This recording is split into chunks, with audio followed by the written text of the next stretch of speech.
Vamos ver se vai dar certo.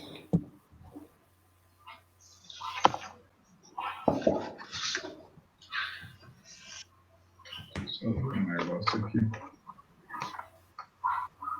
A cola do Cléber.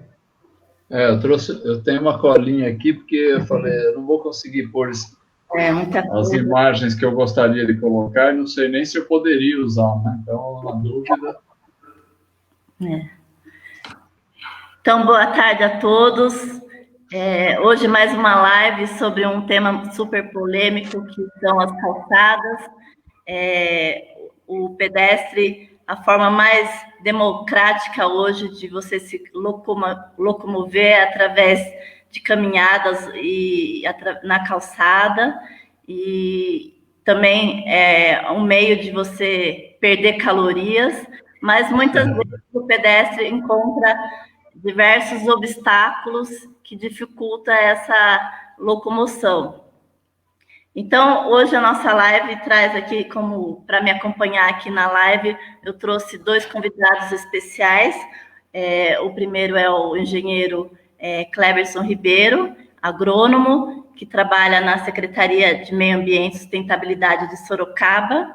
Já está aí há 27 anos no setor público, concursado.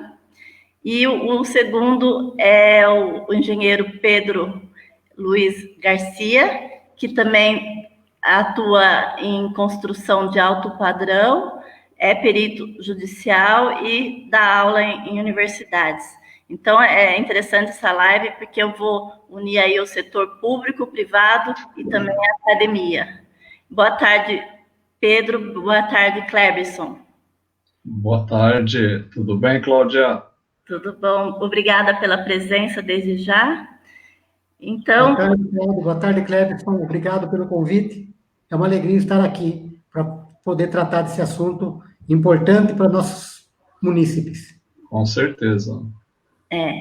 Levar aí mais conhecimento e conscientização aí do papel importante que é a calçada nas nossas cidades.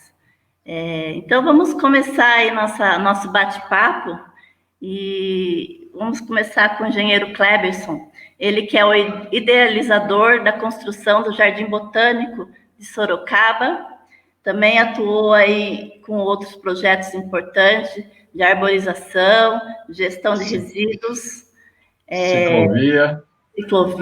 A ciclovia lá em Sorocaba é monitorada, né? Tem câmeras.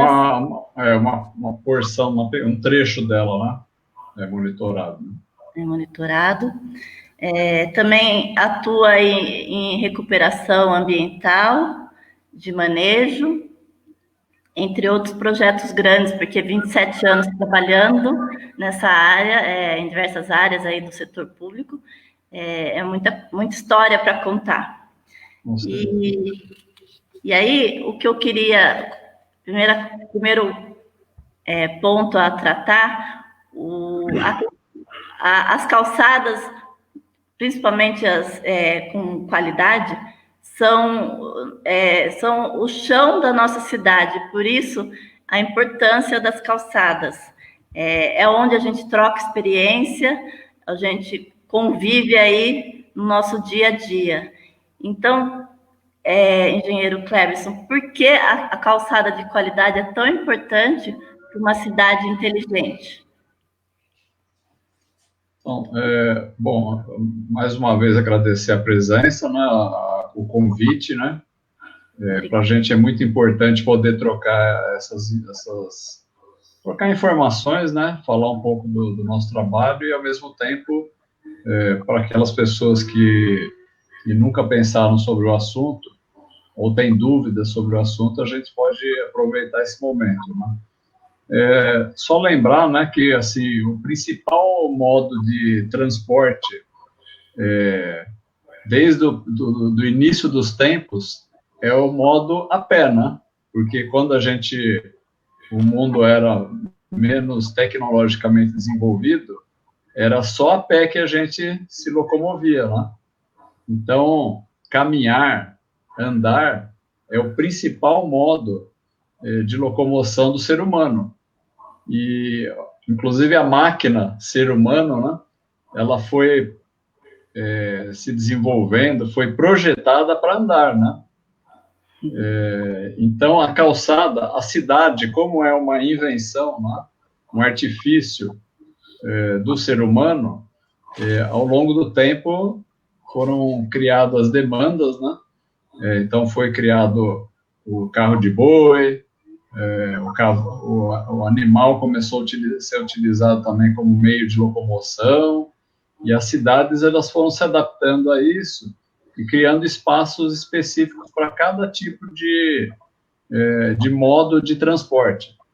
Eu falo modo porque geralmente quando a gente fala do tema calçada e outras formas de transporte, a gente fala no modal, né? Então, o modal a pé acabou sendo desenvolvido na cidade através das calçadas. E é sempre bom lembrar que todo mundo, eu acredito que aí em Itapetininga não seja diferente, quem acaba cuidando, quem acaba construindo a calçada é o próprio morador. Mas é bom lembrar que a calçada, ela faz parte da área pública do sistema viário. Ou seja, se você pegar entre os dois muros de uma rua, de muro a muro, tudo que tem ali é público. Só que o poder público, por usos e costumes, né, e depois até por normas que foram sendo criadas ao longo do tempo, ela acabou delegando essa responsabilidade para o morador. Mas, ao pé da letra, deveria ser uma responsabilidade do poder público. Até então, é só para a gente começar, né? A lei da acessibilidade que diz isso, para garantir. Exatamente, porque para você garantir uma boa qualidade de calçada, você teria que ter um padrão. E o único que conseguiria imprimir um padrão seria o poder público, porque daí ele trabalharia em todas as calçadas. Ou, no caso de estar delegando essa missão aí para o munícipe, para o morador, ele deveria passar essas informações, cobrar essas informações do munícipe, para que, conforme fosse sendo construídas as calçadas pelos proprietários, eles fossem seguindo uma norma, um padrão, e aí, no conjunto, você conseguiria ter uma boa calçada também, né? Mas, mais para frente, eu acho que a gente vai falar o que a gente entende por ser uma boa calçada, né? Sim.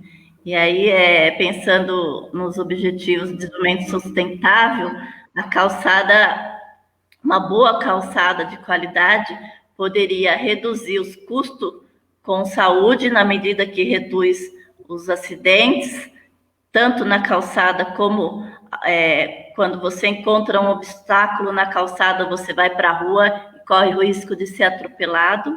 Então, esse custo desse acidente vai todo para a saúde, quando você poderia investir na calçada e ter essa medida preventiva. Entre outras características, que eu não vou falar assim já, porque senão a gente acaba falando tudo, e daí não fica um debate, fica mais uma palestra, né?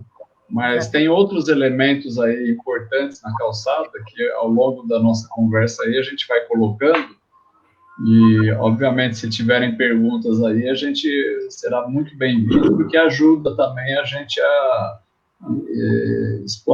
esclarecer um pouco mais sobre esses outros elementos, né? Tá. Então, vamos prosseguir. Pedro, engenheiro Pedro, com relação à questão da Carta do Pedestre, feita pela Associação Brasileira de Pedestre, essa carta, ela coloca o pedestre com prioridade na política de transporte e de regras de trânsito. O que você pode complementar com relação a isso?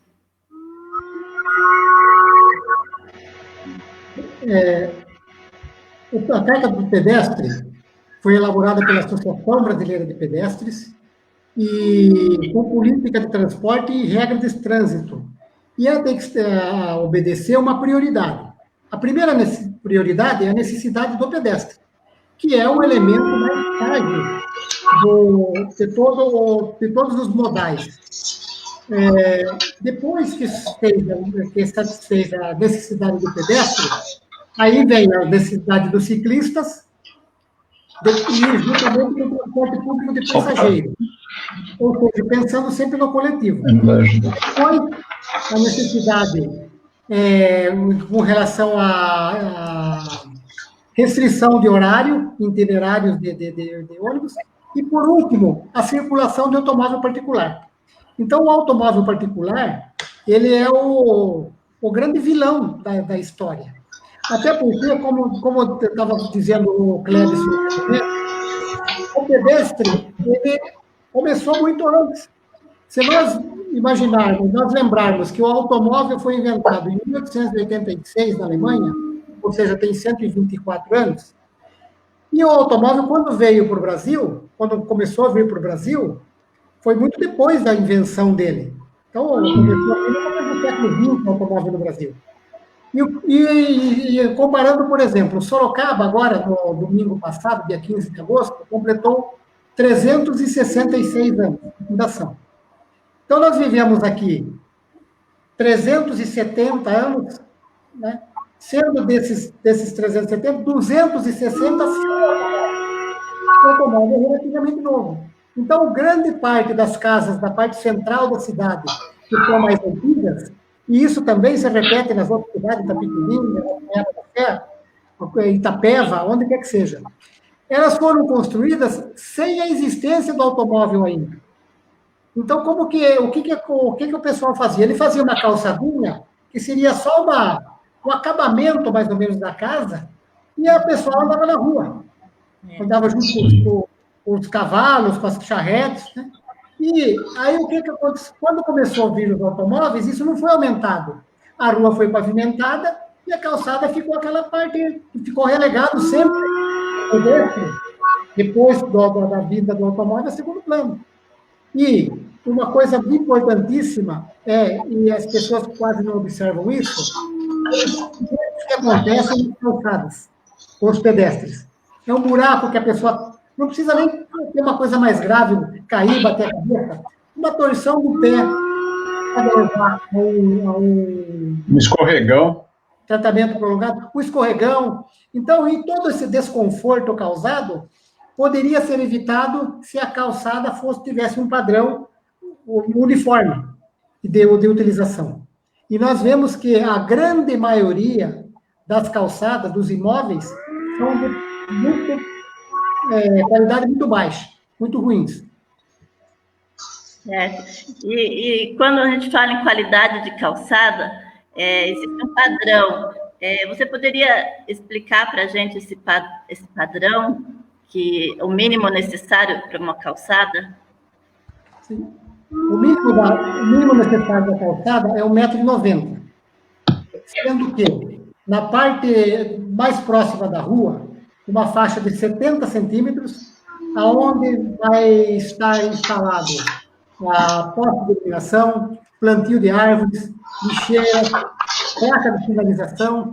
Tem um desenho aí, Cléber? Eu tenho, assim, é meio artesanal a coisa, mas... Porque...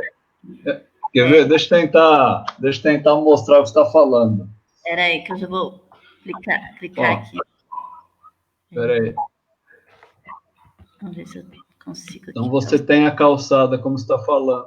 Não está legal aqui, não vai dar para mostrar. Você tem uma figura para colocar, cara? Então, você... Eu estou compartilhando aqui. Vê se você consegue colocar.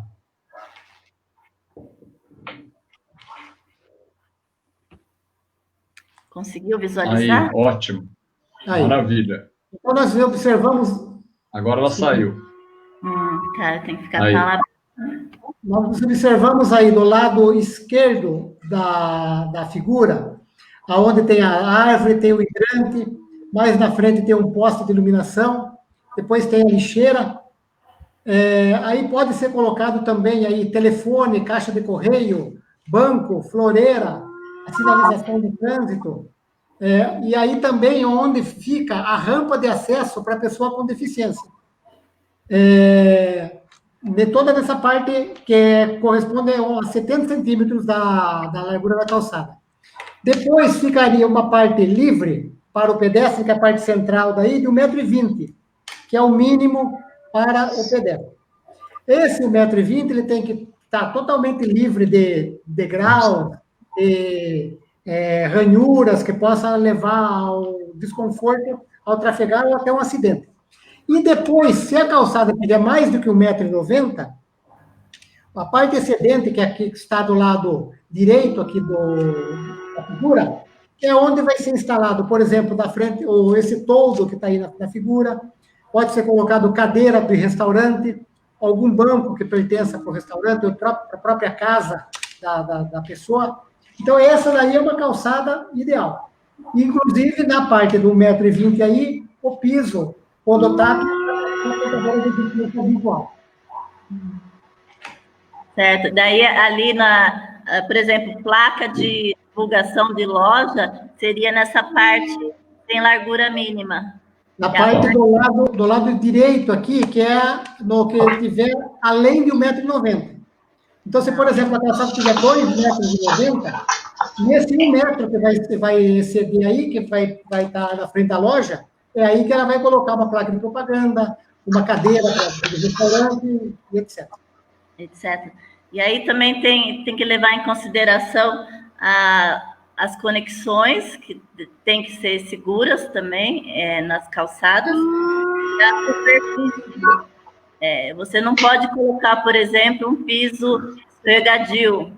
Exatamente. Um piso resistente e que não escorregue, para o pedestre caminhar e também considerar aí a acessibilidade.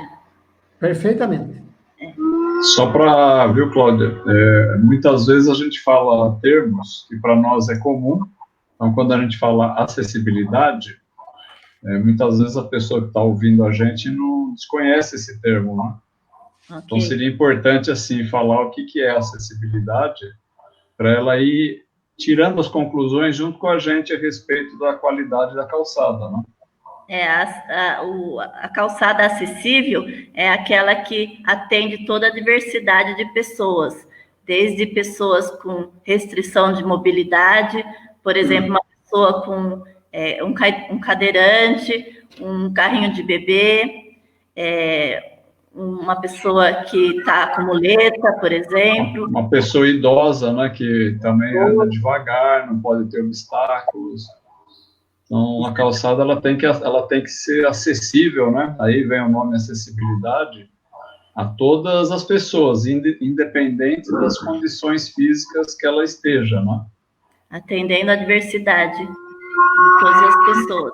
E quando a gente começa a olhar para o conjunto da população e ver que cada pessoa tem uma necessidade, aí a gente começa a entender por que uma calçada tem que ter essas boas características, que é para atender todo mundo, né? E isso aí tem um nome, que o Pedro pode falar um pouco melhor, mas que é o desenho universal, né? Que é chamado em engenharia, esse tipo de cuidado com a calçada, né? Não só a calçada, mas em prédios, seja público ou privado, né? Ele tem que ter acessibilidade. Então, tudo isso está dentro do desenho universal.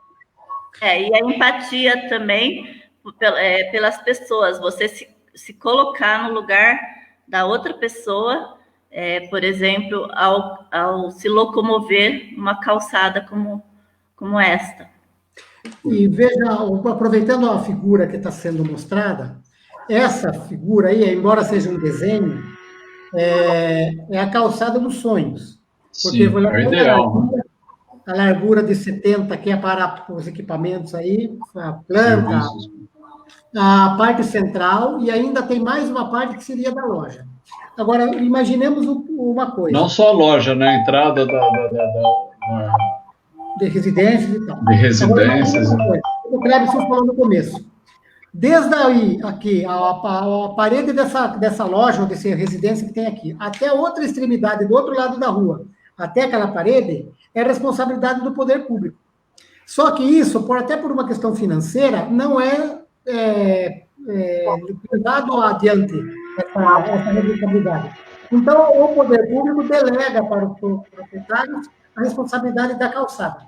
Agora, imagine uma coisa, cada uma desses imóveis que está ao longo dessa calçada, se for de um proprietário diferente, cada um vai fazer a sua calçada com um material diferente, com um tipo de piso diferente.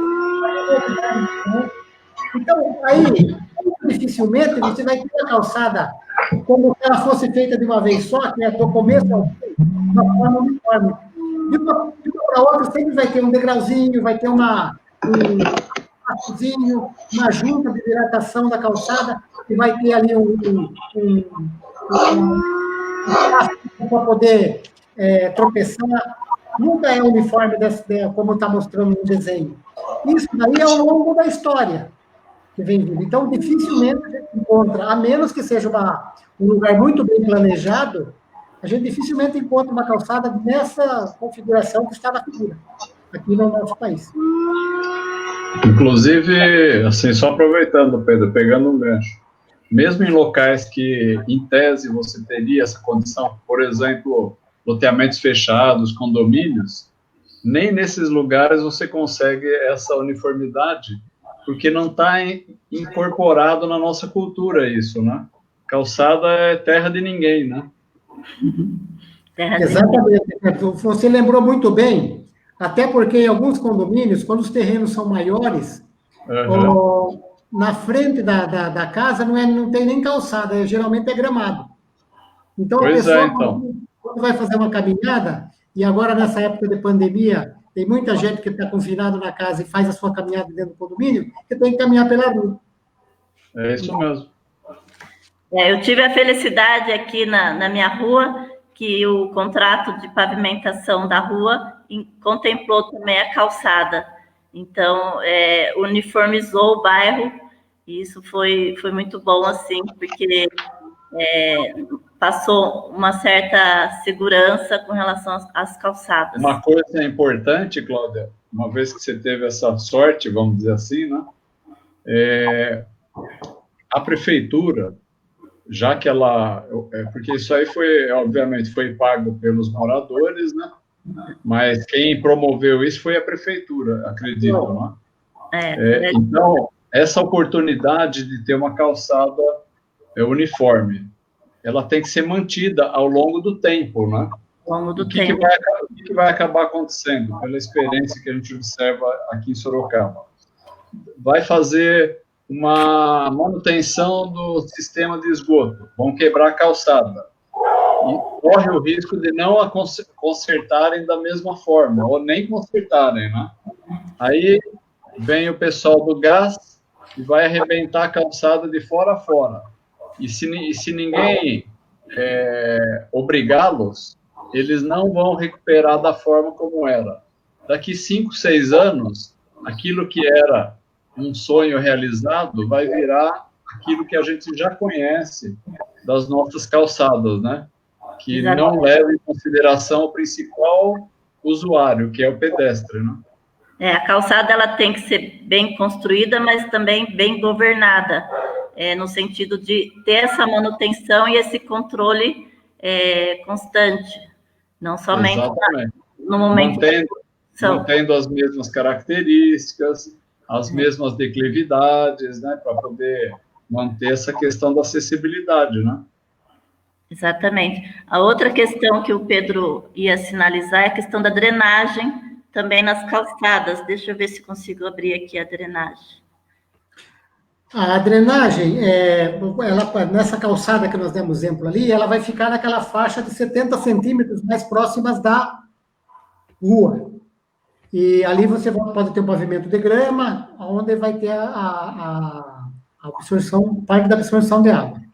Agora, uma outra coisa importante da drenagem também, primeiro, o que eu gostaria de dizer é sobre os condutores de água que sai da casa. O condutor de água ideal, ele teria que sair da casa, Porque você vê muitas casas onde o telhado vem até a divisa com o lote. As casas mais antigas não era obrigatório ter o recuo. Nas casas mais modernas, você tem que deixar um recuo de 4 metros, 5 metros, conforme a cidade. Então, aí a casa fica mais recuada. Mesmo assim, quando você tem e às vezes a pessoa constrói a garagem, e a garagem vem até o limite, ali fica no portão, no limite da calçada. A água da garagem, quando cai, ela tem uma calha, que agora na cidade estão obrigando a colocar uma calha para não cair água na cabeça do pedestre que está passando. Mas essa calha ela teria que passar por baixo da calçada e desaguar na sarjeta. E o pessoal não faz isso. O pessoal põe a boca do condutor ali na jureta com a parede. Então, a água tem que atravessar por cima da calçada para atingir a rua. E a pessoa está passando e tem aquele cano jogando água no tornozelo da pessoa que está ali, tá passando. Exatamente. Uma outra coisa a respeito da drenagem, uma outra coisa que estão fazendo implantação em algumas cidades, é isso que a Cláudia tinha acabado de colocar ali, que é o bueiro inteligente.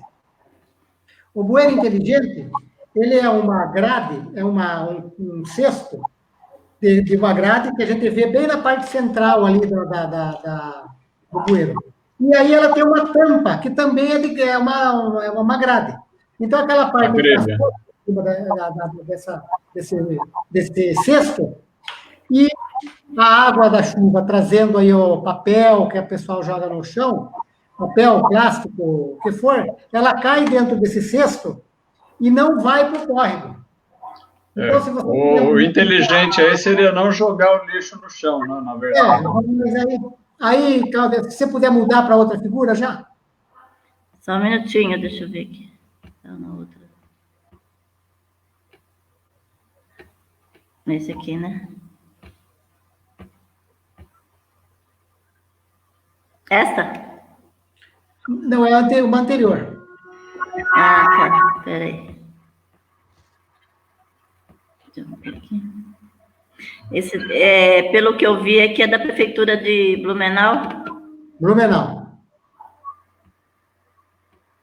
Então, tem o cesto, aquele cesto central, ele é removível, e aí o lixo cai nesse cesto, e a água segue.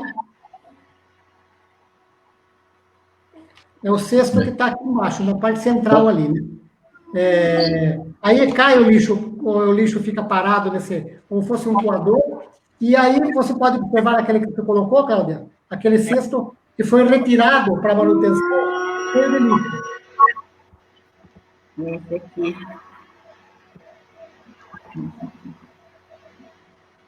Esse aqui é a segunda imagem. Ali o cestinho ali embaixo que já dá para ver. E a última é o cesto que foi retirado pela prefeitura para fazer a limpeza. Ok. Aí o cesto, aqui ele entrou pela lateral do cesto, onde tem essa pedaço de madeira, ela cai ali dentro, e o cesto retém isso daí. E como o Clebson falou, enquanto nós não tivermos uma educação para o povo, para que não jogue papel no chão, nós vamos ter que usar isso. Apesar que o cesto também ele recolhe folha e outras coisas que não dependem só dos municípios. Da educação, né? Tudo isso, todo esse material que está no cesto aqui, se o cesto não tivesse lá, teria ido para o córrego ou para o rio. Então, agora, isso daqui é uma parte pequena das cidades que estão usando, onde tem esse tipo de bueiro inteligente.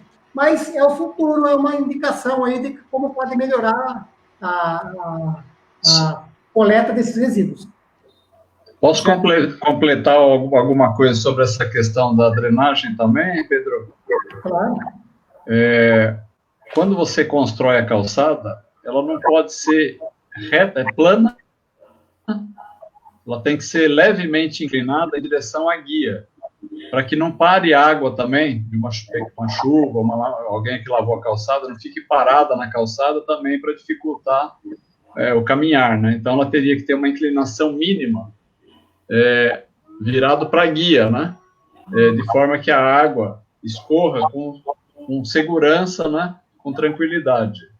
Então, porque geralmente o pessoal acha que a calçada tem que ser exatamente plana, mas ela tem que ter uma leve inclinação, que se não me falha a memória, Pedro, se você puder me corrigir, é em torno de 2%, ou seja, 2 centímetros a cada 1 metro, mais ou menos, né?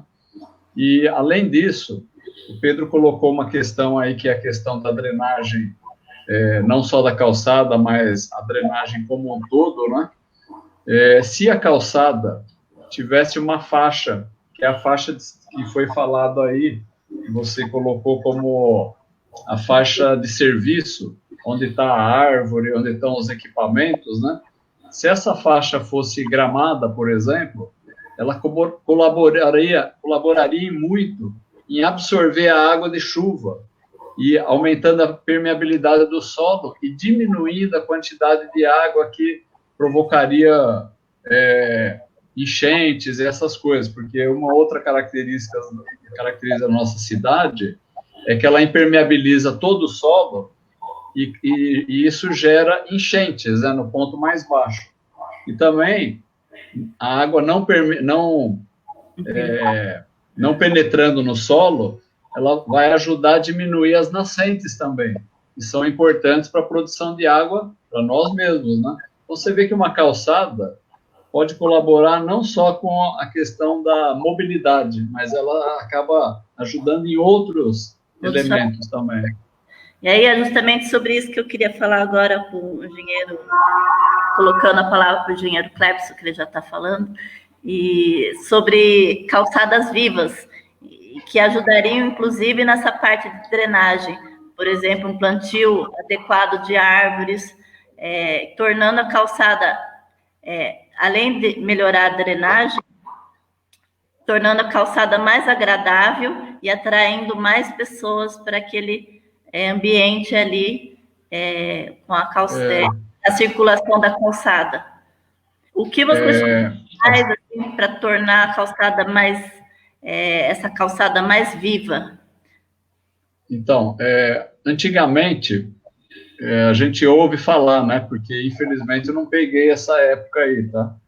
Apesar do cabelo branco, etc., né, Pedro? Mas, antigamente, o pessoal falava, vou tomar uma fresca. Daí ficava a família inteira sentado lá, punha cadeira na calçada, ficava conversando com o vizinho, todo mundo ficava sabendo tudo que acontecia na rua e no bairro, né? E a criançada ficava brincando ali com segurança, porque os pais, os avós estavam ali, os tios, os vizinhos, estava todo mundo conversando. Então, quando a gente fala numa calçada viva, a gente precisa recuperar essas simples atitudes aí de a calçada servir como esse ponto de encontro das pessoas. E para isso ficar mais agradável, se for durante o dia, principalmente a gente que mora numa região quente, né, seria interessante que tivesse a sombra de uma árvore, para que isso gerasse um ambiente agradável e as pessoas pudessem sentar ali e fazer esse convívio, né? Como o Pedro falou, uma das partes da calçada poderia servir para colocar bancos, cadeiras, ou seja, que é essa área de transição entre a área livre, que é para a pessoa caminhar, né, para não interromper quem está andando pela calçada, e a gente poder sentar, criar esse ambiente agradável, né?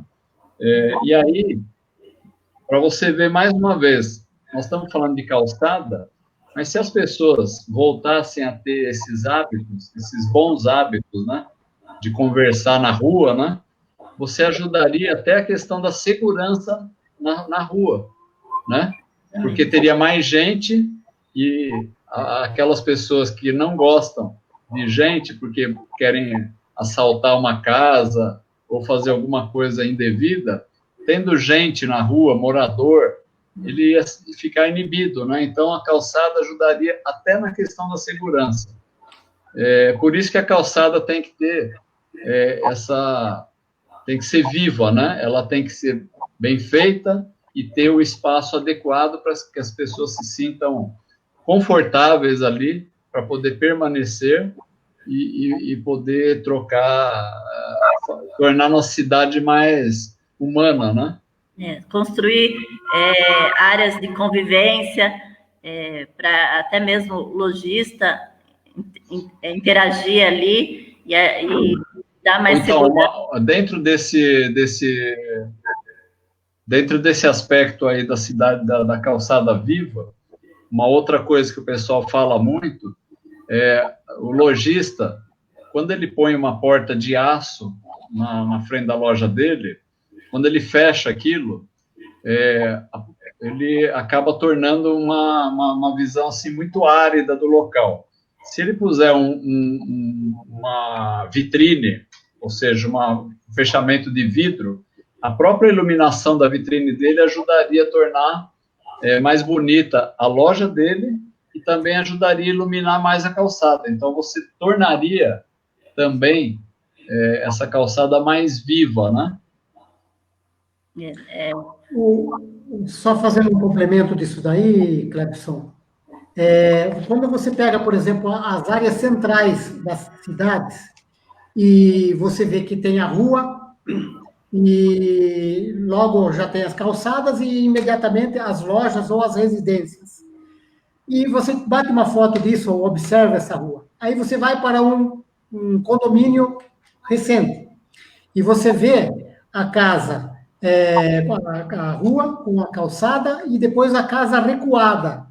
Então, o condomínio é mais bonito, não é porque ali mora gente de melhor poder aquisitivo, é porque existe um recuo entre a divisa do lote... Entre o muro, entre a divisa, né? E o início da casa. Então, tudo isso, as casas ficam mais recuadas, fica mais alegre o local. Normalmente, coloca uma vegetação, fica um jardim ali.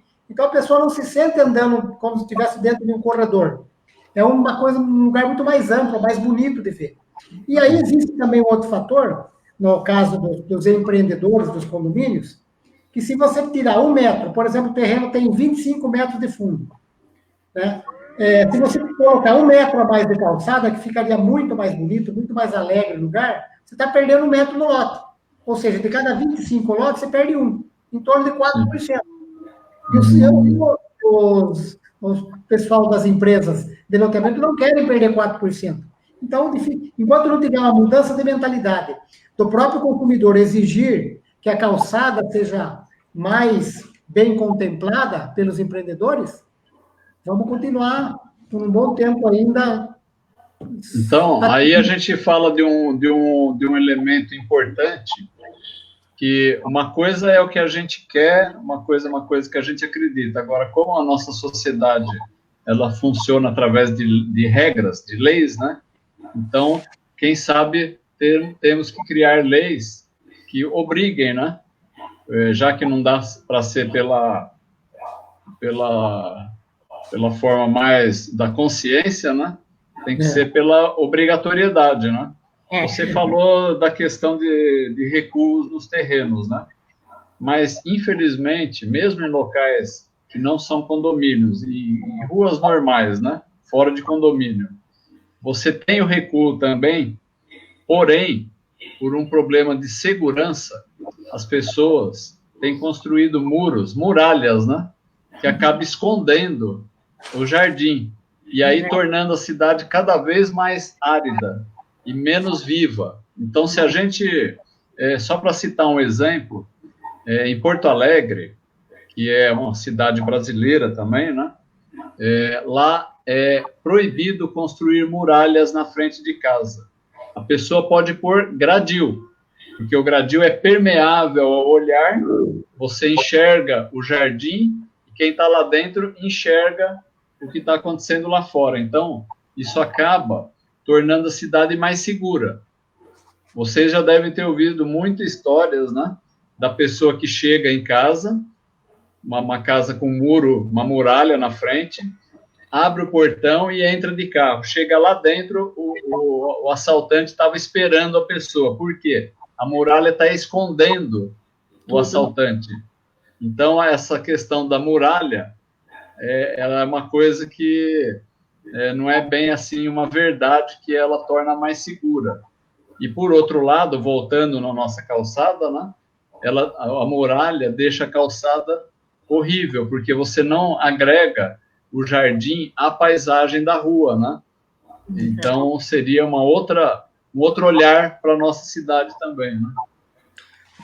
Exato, porque aí, nesse caso, Clebson, você vê a calçada nivelada, depois já sobe o muro, e é tudo cimento ali, não tem um verde para quebrar. Exatamente. Não tem, e a rua que geralmente tem 14 metros de largura entre muro a muro, poderia ter mais 4 metros e mais 8 metros dos recuos, né? Então, a gente teria uma amplitude maior que tornaria a nossa rua muito mais bonita, né? Como é, por exemplo, nos condomínios, né? Exatamente. E aí a gente comentou lá atrás da questão das responsabilidades, afinal, de quem é a responsabilidade de uma calçada uniforme, mas de qualidade e viva? De quem é essa responsabilidade? Na sua opinião, na opinião de vocês, de quem é essa responsabilidade? No mínimo, deveria ser compartilhada entre o poder público e o morador, não ser somente do morador, e sim algo compartilhado. Qual que é a opinião de vocês nessa questão tão polêmica da responsabilidade da calçada, uma vez que a lei de acessibilidade fala que os poderes públicos são responsáveis por garantir a acessibilidade? Quer começar, Pedro? Não, pode falar. Se você pegar cidades antigas, tá? Não tão antigas quanto... Eu não sei quantos anos tem Itapetininga, Cláudia, mais ou menos, se lembra? 200... agora você me pegou. 100 e... Peraí, deixa eu ver. Só para... Eu estou dizendo porque eu não sei... Acho que um minuto. Então, eu estou falando assim, Sorocaba tem 366 anos, é uma cidade antiga.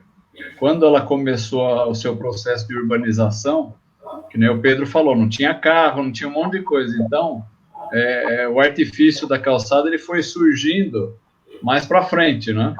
Agora, cidades mais recentes, vou dar um exemplo, talvez vocês conheçam, eu não sei como que é Itapetininga, mas a cidade de Rio Claro, fica aqui próximo a Campinas, é uma cidade que começou planejada a partir da implantação da ferrovia, né?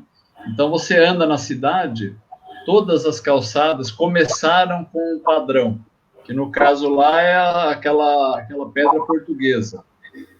Mas o material, vamos dizer assim, que não importa tanto.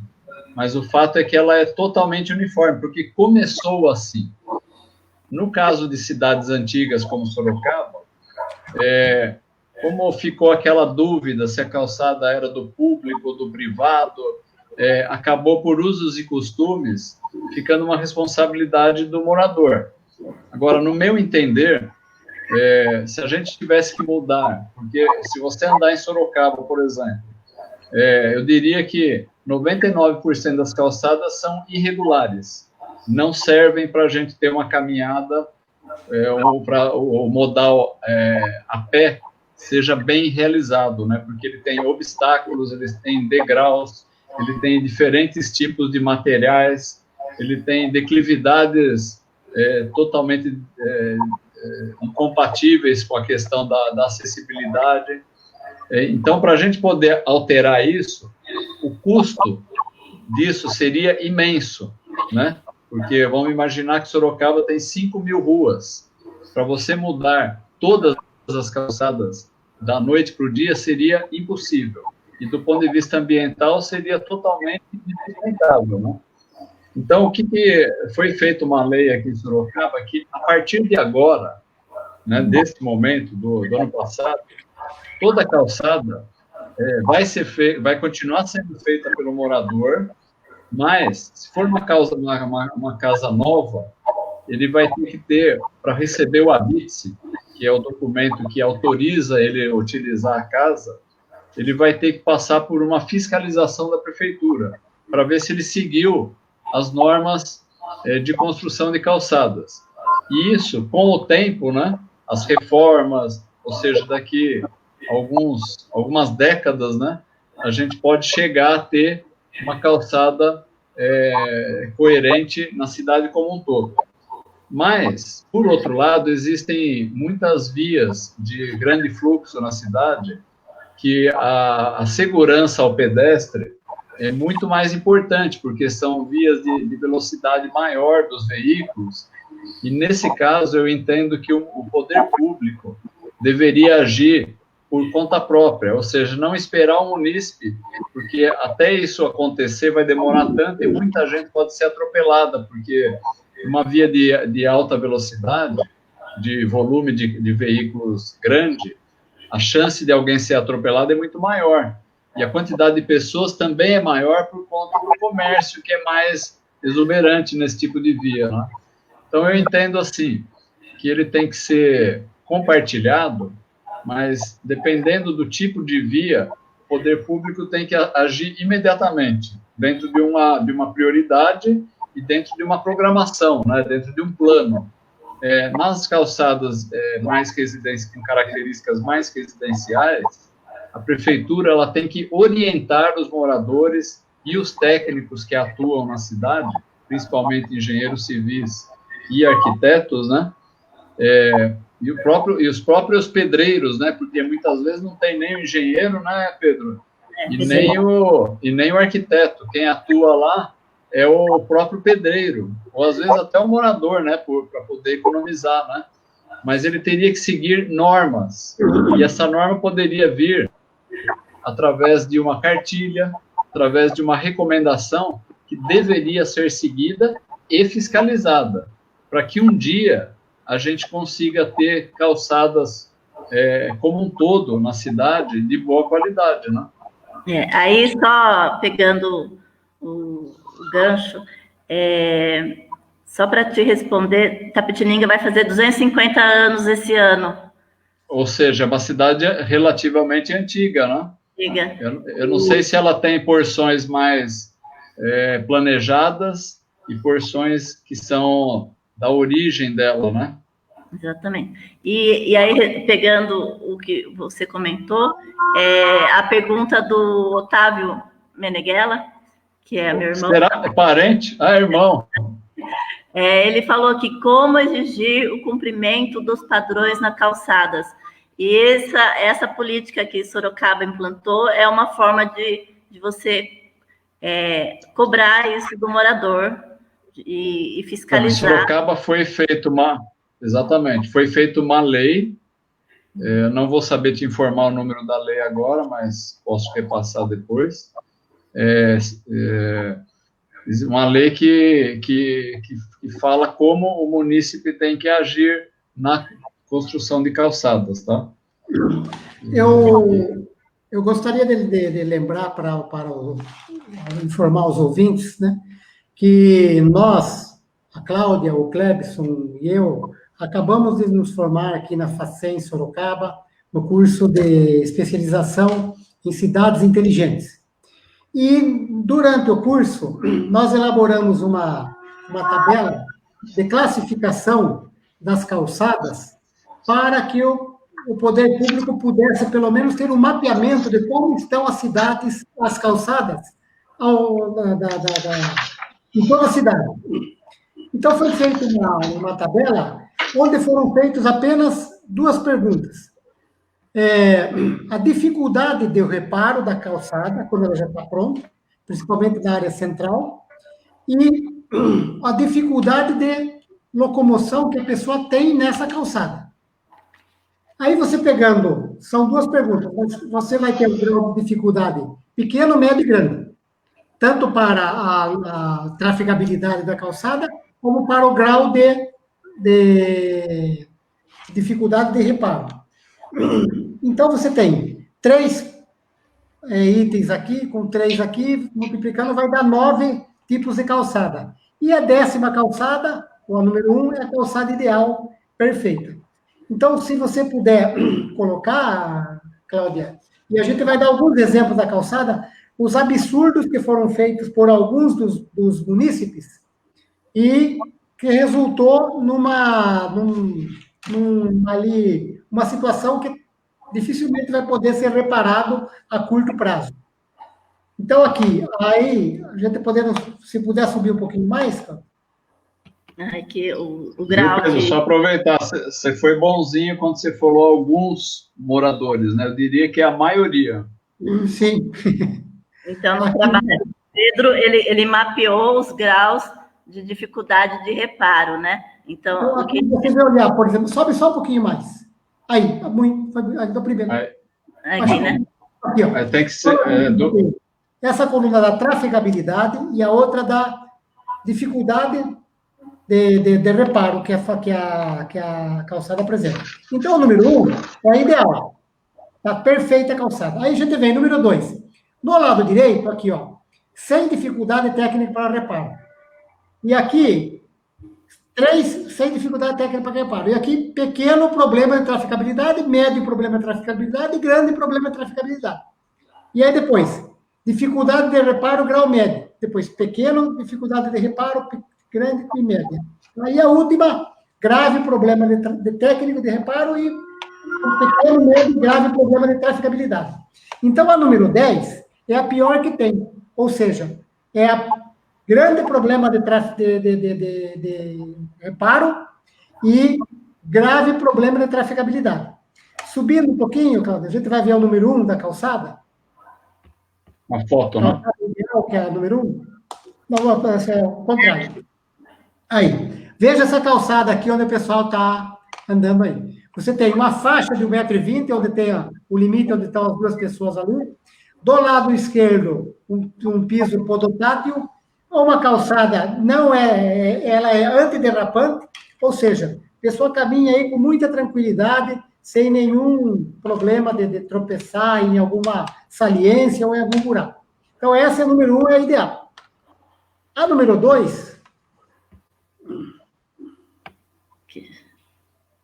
é aqui. Essa calçada, a gente vê que tem um pequeno problema de traficabilidade, por quê? Se a gente olhar de perto, ela tem um degrauzinho aqui perto do portão, um piso um pouco mais alto, e sem dificuldade técnica de reparo. Ou seja, um pedreiro vem aqui, quebra aquele degrauzinho, faz uma rampinha, já resolve o problema. A seguinte é número 3. Eu já tenho um problema mais grave de praticabilidade, a pessoa pode tropeçar aqui, e já é mais difícil de reparar, porque já existe uma rampa melhor, um trabalho maior aqui para fazer a reparação. A número 4... Inclusive a drenagem jogando para dentro do terreno. Exato. A água cai para dentro da casa da pessoa aqui, né? A número 4, essa é um gravíssimo problema de traficabilidade, ou seja, ninguém consegue andar nessa calçada, muito menos um cadeirante, ou uma pessoa idosa, uma pessoa com dificuldade de locomoção, mas em contrapartida é muito fácil de reparar. É só a pessoa cortar o mato e colocar um pequeno concreto ali, resolve. Eu não tenho grande dificuldade para fazer isso. Cortar o mato e fazer um concretinho. No final de semana eu consigo reparar essa calçada. Seguindo, a número 5. Ela já tem um grau de dificuldade, um pequeno problema de traficabilidade, que a pessoa pode desviar, e já é um grau de dificuldade, grau médio, para reparo. Inclusive, viu, Pedro, só fazendo uma piadinha, essa rampa aí é uma pérola, né? Ah, sim. A pessoa vem, bate... Não, mas olha o que está escrito no portão ali. É uma pérola. É uma pérola de fato.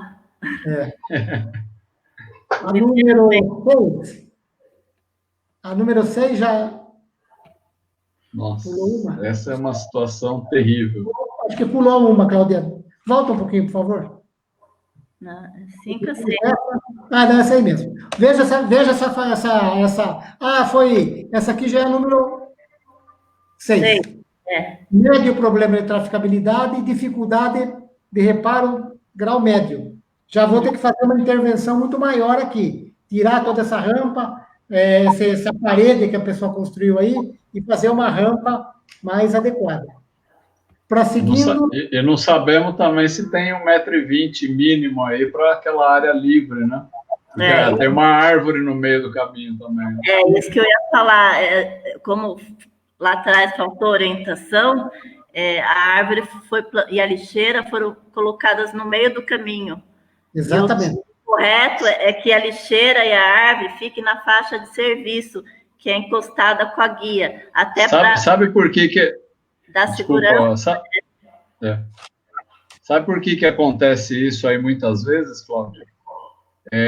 Ficou muito tempo uma rua em terra e a pessoa precisava pôr uma lixeira e queria plantar uma árvore, mas ela não tinha a referência de onde ia ser a calçada, né? Então, geralmente isso acontece em ruas antigas que ficaram muito tempo na terra, né? Sem asfalto.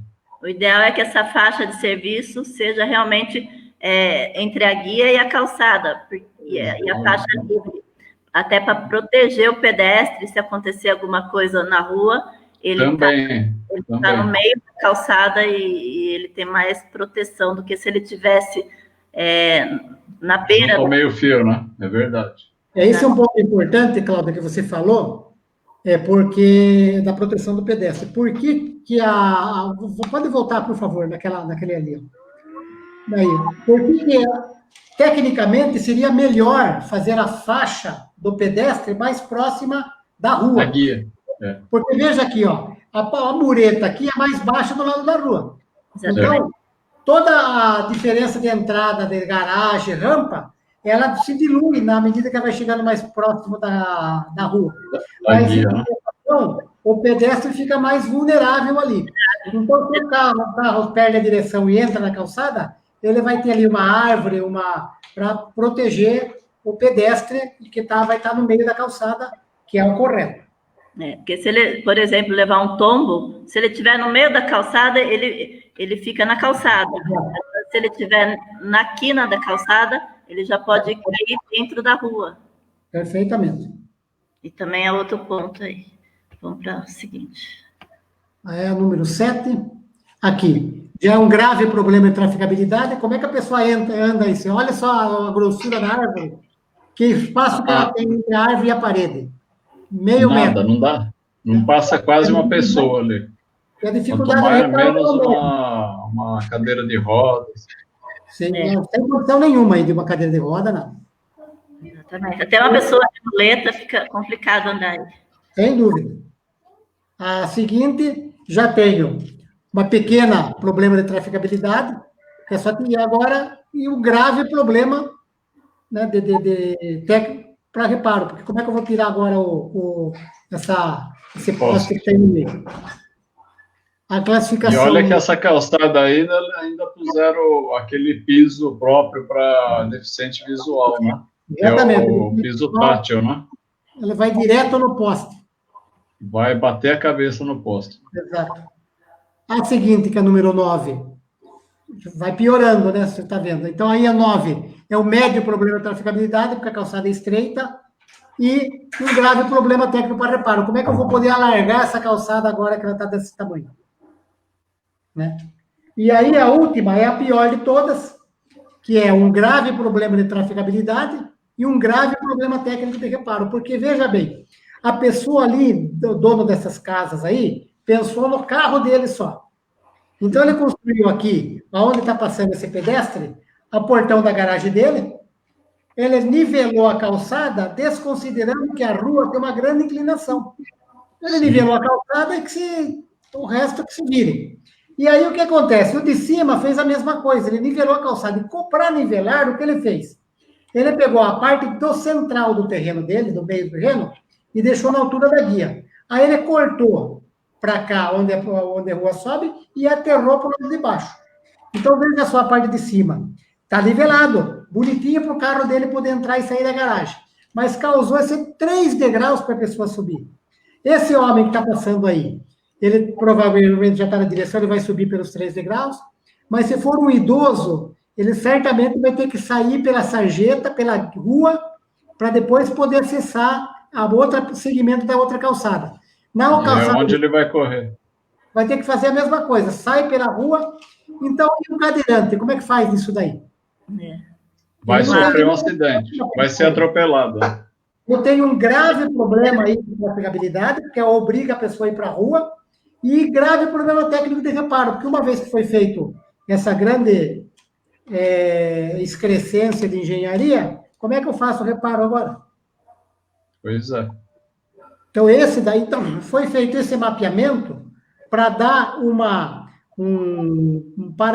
parâmetro para a prefeitura para queira, por exemplo, abordar esse assunto de uma maneira mais efetiva. Começaria pelas calçadas com pequena dificuldade para o reparo, porque aí com menos dinheiro a pessoa consegue um número muito maior de calçadas para fazer, depois vai para o grau de dificuldade média, e aí para o grau de dificuldade de reparo maior. Mas a grande parte da cidade, cidades mais planas, elas são, a maior parte, tem pequeno problema de dificuldade técnica de reparo. Cidades com mais montanhosas já tem uma dificuldade maior para o reparo. O importante é começar. Deixar a legislação mais clara, mais específica, e também fazer esse trabalho compartilhado como morador, tanto de fiscalização como de controle, para poder ir eliminando cada tipo de problema. E aí tornando a cidade cada vez mais com uma calçada cidadã, que é o que a gente vê aí, projetos de calçadas cidadãs, e aí começar, importante é começar, né? É importante, Cláudia, quando você fala em calçada cidadã, você está falando do cidadão consciente também, né? Porque quando você vê imagens como essa que o Pedro colocou aí, você vê o total abandono por parte do poder público da área pública, né? Que é a calçada. Porque onde que uma prefeitura que cuida da sua cidade deixaria construir uma calçada desse último tipo, por exemplo, que o Pedro mostrou? Porque está totalmente abandonado, o poder público deixou, a Deus dará, né? E isso não pode acontecer numa cidade, né? Então, quando a gente fala em calçada cidadã, do ponto de vista do cidadão também sendo consciente, não fazendo isso, mas, por outro lado, cobrando o poder público também para que ele não permita que esse tipo de absurdo ocorra nas nossas cidades, não? Exatamente. É que quando você se depara com um buraco na rua, você coloca para o poder público para que ele repare aquele pedaço. E a calçada, quando você encontra uma calçada danificada, da mesma forma você tem que também trazer para o poder público. Se você tiver a oportunidade de pegar um orçamento de uma cidade, você vai ver que a cidade gasta milhões para consertar, fazer um tapa-buraco na rua, que é para manter a rua sempre em ordem para o veículo, mas não gasta um centavo nas calçadas. Então, está faltando realmente um equilíbrio entre os orçamentos para os diferentes modais. E sendo que a gente já, só para dar um exemplo, Sorocaba, 30% do modal aqui, do modal a pé, corresponde a 30% do uso na cidade, ou seja, 1/3 das movimentações em Sorocaba ocorrem através do modal a pé, e nenhum centavo é destinado para a melhoria das calçadas, sendo que outros 30%, quase 40%, é o modal de carros, de veículos individuais, ou seja, uma pessoa andando dentro de um carro, ele é outro 30%, mas se você pegar o orçamento de uma cidade como Sorocaba, você vai ver que praticamente 99% dos gastos para a finalidade de transporte é usado para esse tipo. E um outro modal que seria muito importante numa cidade, que é o transporte coletivo, que também utiliza as ruas, é claro que isso daí sim beneficia a maior parte da população. Mas esse 1/3 do modal a pé não é olhado em nenhum momento pelas administrações. Fazendo um resumo disso, Clebson, para Sua Majestade o automóvel, tudo. E para o pobre mortal pedestre, nada. Até porque, Nada. se a pessoa passa com o carro na rua, num buraco, e amassa a roda do carro, o poder Ele vai público, acionar a prefeitura. ele reclama, aciona a prefeitura, e a prefeitura corre consertar para não amassar mais rodas de carros. E a calçada que tem o buraco, onde a pessoa pode quebrar a perna, não tem a menor atenção do poder público. Exatamente. Então, uma legislação mais clara e a própria campanha de conscientização. A gente está aí com tantos meios digitais, poderia utilizar isso para tornar isso mais, engajar o pessoal e os moradores para a cidade ter aí um conjunto de calçadas mais acessíveis. E até eu ia até mais longe, colocar isso na educação básica, como já trazendo para a criança e para o futuro adulto, como é uma calçada acessível para todos, para toda a diversidade. Por exemplo, aqui em Itapetininga, a gente tem a primeira estação da criança, que traz aí normas de trânsito, né? Imita uma rua. Eu já tenho que incluir a calçada nessa estação.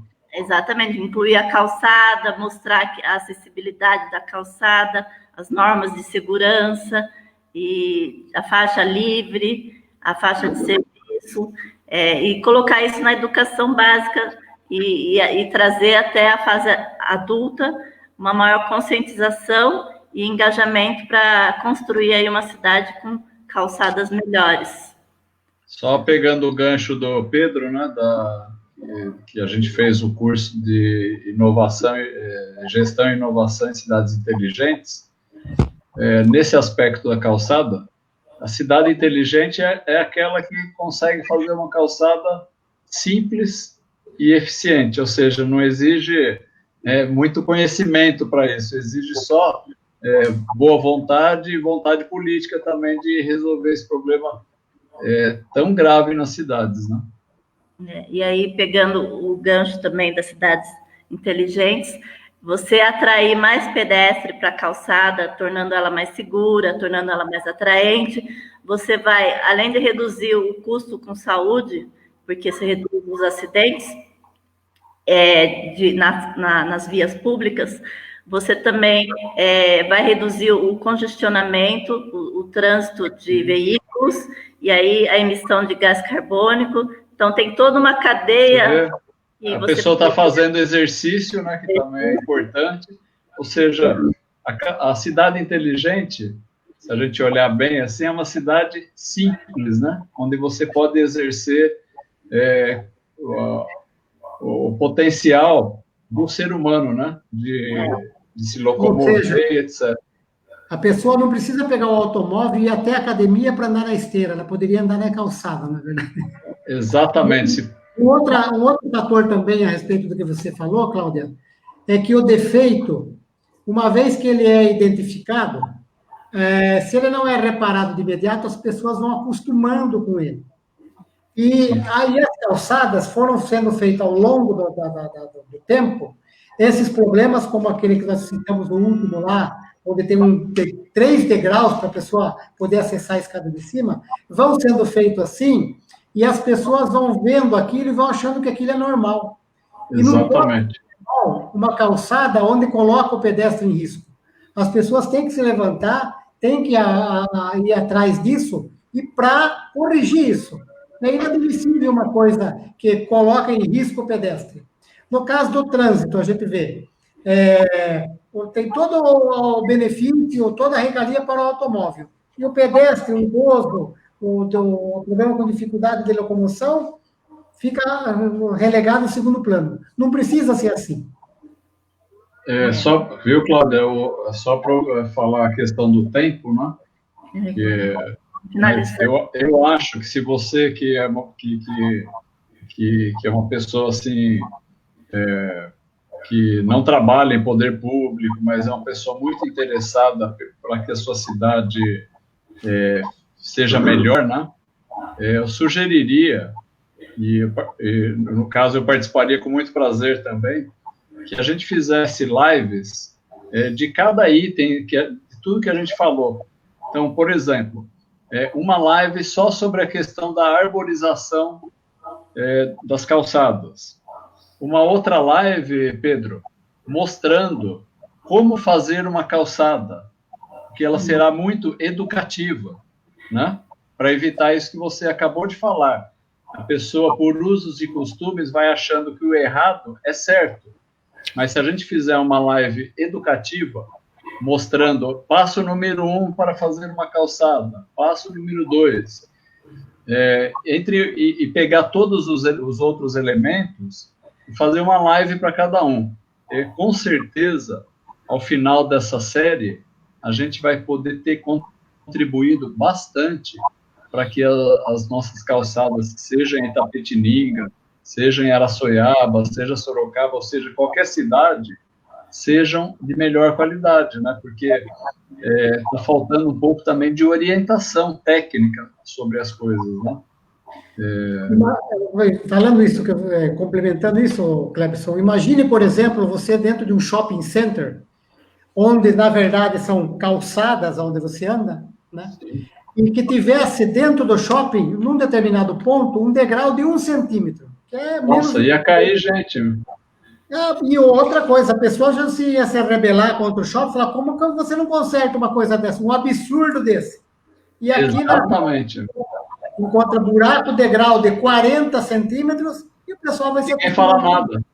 Exato, isso não pode mais. Isso o pessoal tem que entender para corrigir isso. Se fosse tão evidente, tão mostrado o custo social de acidentes em calçadas, em praças, que tem o piso irregular, ou até mesmo a falta de sinalização, de drenagem, isso, poderíamos até fazer uma live sobre isso, sobre esse custo, levantar em diversas cidades aí o custo que isso leva para a saúde. Eu só assim não queria deixar a impressão que tudo a gente tem que cobrar do poder público. Como a gente está falando na palavra compartilhado, essa responsabilidade também tem que ser compartilhada. Porque há situações dessas que foram mostradas aí nas imagens, que a pessoa não precisava fazer degrau nenhum, mas ela fez, porque ela não teve essa consciência, né? Então, tem que ser uma coisa de duas faces, né? O público, o poder público, o privado, a gente tem que caminhar todo mundo no mesmo sentido, né? Porque senão vai ser mais uma coisa que você vai cobrar do poder público que ele não consegue dar conta pelo volume de coisas. Então, a gente tem que trabalhar muito essa questão educativa ou de orientação para que a gente caminhe todos, independente da sua situação, no mesmo sentido, né? E aí eu acho que a gente consegue rapidamente resolver os problemas ou minimizá-los, né? Fazer bom uso da calçada, porque ali também é um espaço que você também é dono, entre aspas, você também tem... Tudo que é público é de todos, né? De todos. O privado não, é só de quem é dono, mas o público pertence a todos, né? E saber que você, fazendo bom uso dessa calçada, pode salvar vidas. Isso que é o mais importante. Com certeza. Eu vou só aproveitar, né? A gente está sempre citar um exemplo para ilustrar melhor, né? Aqui em Sorocaba, a gente já teve N situações onde a pessoa caiu, escorregou numa calçada por algum motivo, ou por causa do tipo de piso, ou porque pisou num fruto liso, né? Alguma situação, que quebrou a bacia. Imagina o que é quebrar a bacia de uma pessoa um escorregão numa calçada. O custo que isso vai ter para a pessoa e para o poder público, através do sistema de saúde, né? E dependendo da situação, ela só piora. O acidente, ele pode ser simples, mas dependendo da pessoa, vai para o hospital e a situação só piora. Então, assim, pode colocar uma situação mais grave com um pequeno acidente. Maravilha. Eu acho que... Acho que finalizando, né, e incluindo num plano diretor de cidade inteligente, incluir o item calçada para que seja um assunto prioritário para o poder público quando se tratar de mobilidade. Com certeza, concordo em grau, número e gênero do que você falou. E como sugestão, Cláudia, eu diria o seguinte, você fazer uma live aí mudando um pouco do assunto da calçada, uma live com o Egídio a respeito de lixo, reciclagem de lixo. Não, já estamos combinando. Tá. E com o Ricardo, não esqueça dele, sobre o plano diretor de cidades inteligentes. O Teodoro também vai participar. O Ricardo sobre PDTCI, Plano Diretor Tecnológico de Cidades Inteligentes. O Ricardo? José Ricardo. O José Ricardo. José Ricardo Isso. Também trabalha em empresa de energia solar, não é? Trabalha em energia solar e ele é economista. Legal. Legal. Obrigada pelas dicas, obrigada pelo bate-papo hoje, que foi, na verdade, se estendeu bastante, e eu agradeço de coração, e vamos continuar aí disseminando esses conhecimentos e agregando aí na política dos diversos municípios que podem querer assistir essa live. A gente que agradece. Agradeço a oportunidade de participar e pode contar comigo nas próximas lives, onde o assunto for pertinente ao que eu conheço. Ok. Obrigada. Eu também agradeço a oportunidade e parabéns aí pela iniciativa. Muito obrigada, uma boa noite a todos e vamos juntos, provavelmente vamos ter outras lives aí. Um abraço. Um abraço, tudo de bom. Boa noite. Tchau. Abração, até mais.